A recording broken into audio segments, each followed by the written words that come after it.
নমস্কার। আমি আবার আজকে একটা আমিষ রেসিপি নিয়ে চলে এসেছি। এটা বাংলাদেশের বগুড়া জেলার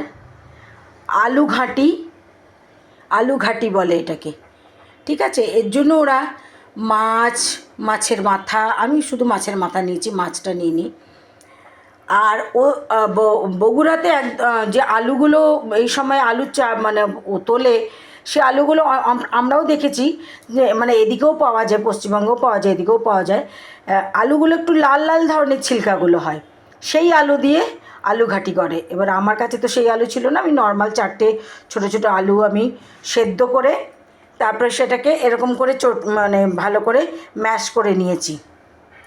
আর তার জন্য লাগবে, ফোড়নে লাগবে একটা শুকনো লঙ্কা নিয়েছি, একটা বড় এলাচ, অল্প কটা লং নিয়েছি, জিরে নিয়েছি, তেজপাতা নিয়েছি, আর নিয়েছি পেঁয়াজ আর কাঁচা লঙ্কা, আর নেব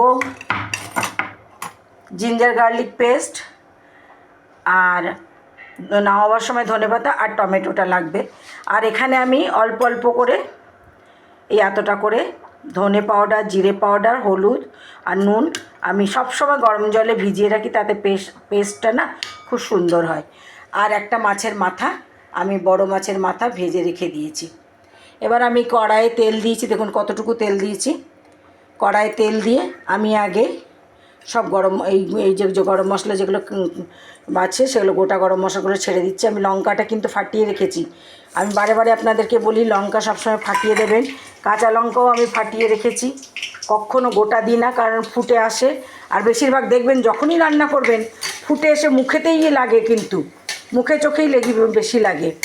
তো আমি এই গরম মশলাটা দিয়ে, গরম মশলাটা যখন একটু ভাজা ভাজা হয়ে যাবে তখন আমি পেঁয়াজটা ছেড়ে দেবো, পেঁয়াজ আর কাঁচা লঙ্কাটা ছেড়ে দেবো।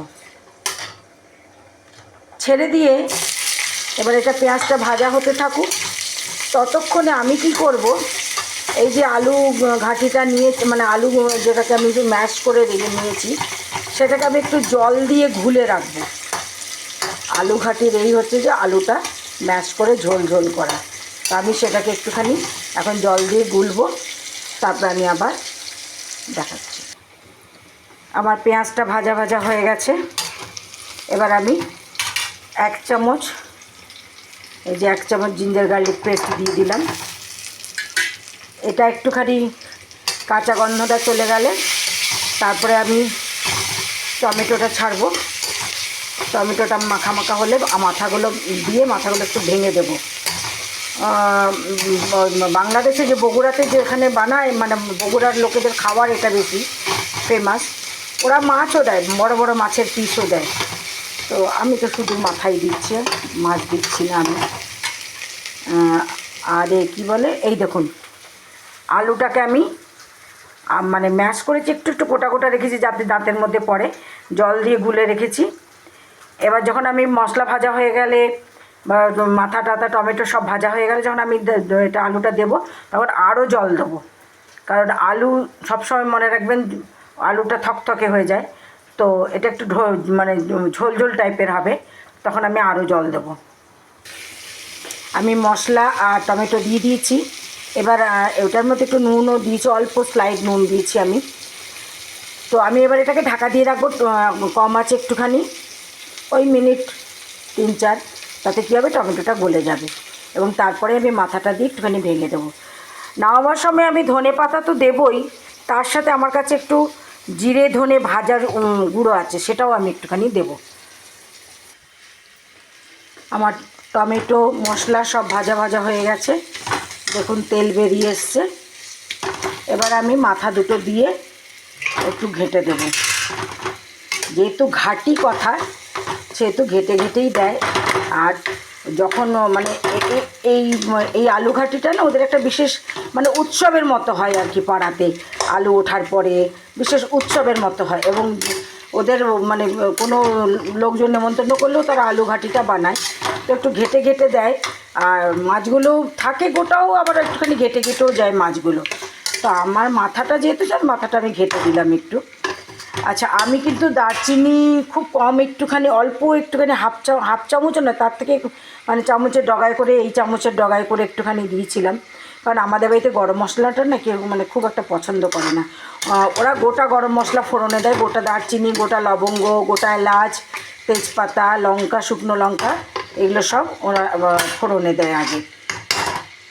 তো আমি দারচিনি আমার কাছে গোটা ছিল না, আমরা খাইও না, রাখিও না খুব একটা। তো দারচিনি গুঁড়োটা ছিল, আমি অল্প একটুখানি দিয়েছি। আমার এটা হয়ে গেছে। এবার আমি মশলা যে বাটিতে করেছিলাম সেই বাটির জলটা, আমি সব সময় মশলাটা নষ্ট করি না, এরকম করে জলটা আমি দিয়ে দিলাম। দিয়ে দেওয়ার পরে আমি আলুটাও দিয়ে দিলাম। দিয়ে এবার এটাকে আমি একটু আঁচটাকে একটু কমালাম, কারণ আলুটা কিন্তু তাড়াতাড়ি তাহলে টানবে পুরোটা জলটা। আগে নেড়ে নিই আমি ভালো করে।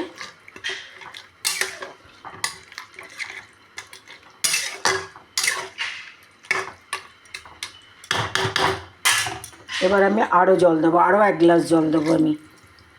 নিয়ে এবার এটা ফুটুক, তারপর নামাবার আগে ধনেপাতা আর জিরে ধনে যে ভাজাটা আছে গুঁড়োটা, সেটা দিয়ে তারপর নামাবো। এটা একটু ফুটে উঠুক। ঝোলটা ফুটে উঠেছে, এখন ফুল এতে দেওয়া আছে আঁচটা।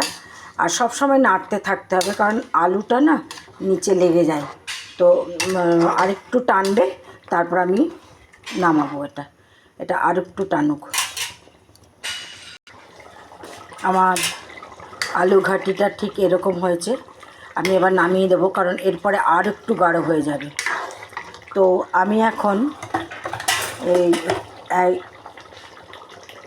এতটা আর একটুখানি দেবো, ওই ধনে জিরের গুঁড়োটা দিলাম।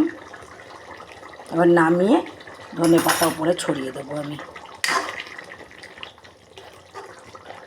খুব সুন্দর একটা গন্ধ বেরিয়েছে, আর সব পারফেক্ট হয়েছে। আমি মানে টেস্ট করালাম, তো একদম সুন্দর পারফেক্ট হয়েছে। তো আমি এবার নামিয়ে ধনে পাতা ছড়িয়ে দেখাচ্ছি। এই যে আমার আলু ঘাটি তৈরি। বগুড়ার, বাংলাদেশের বগুড়া জেলার বিখ্যাত আলু ঘাটি। আশা করি আপনাদের ভালো লাগবে, বানিয়ে খাবেন। আমরা তো মুড়িঘণ্ট বানাই সেরকম মতোই, গরম মশলা টর মশলা দিয়ে সেই একই জিনিস দেওয়া হচ্ছে।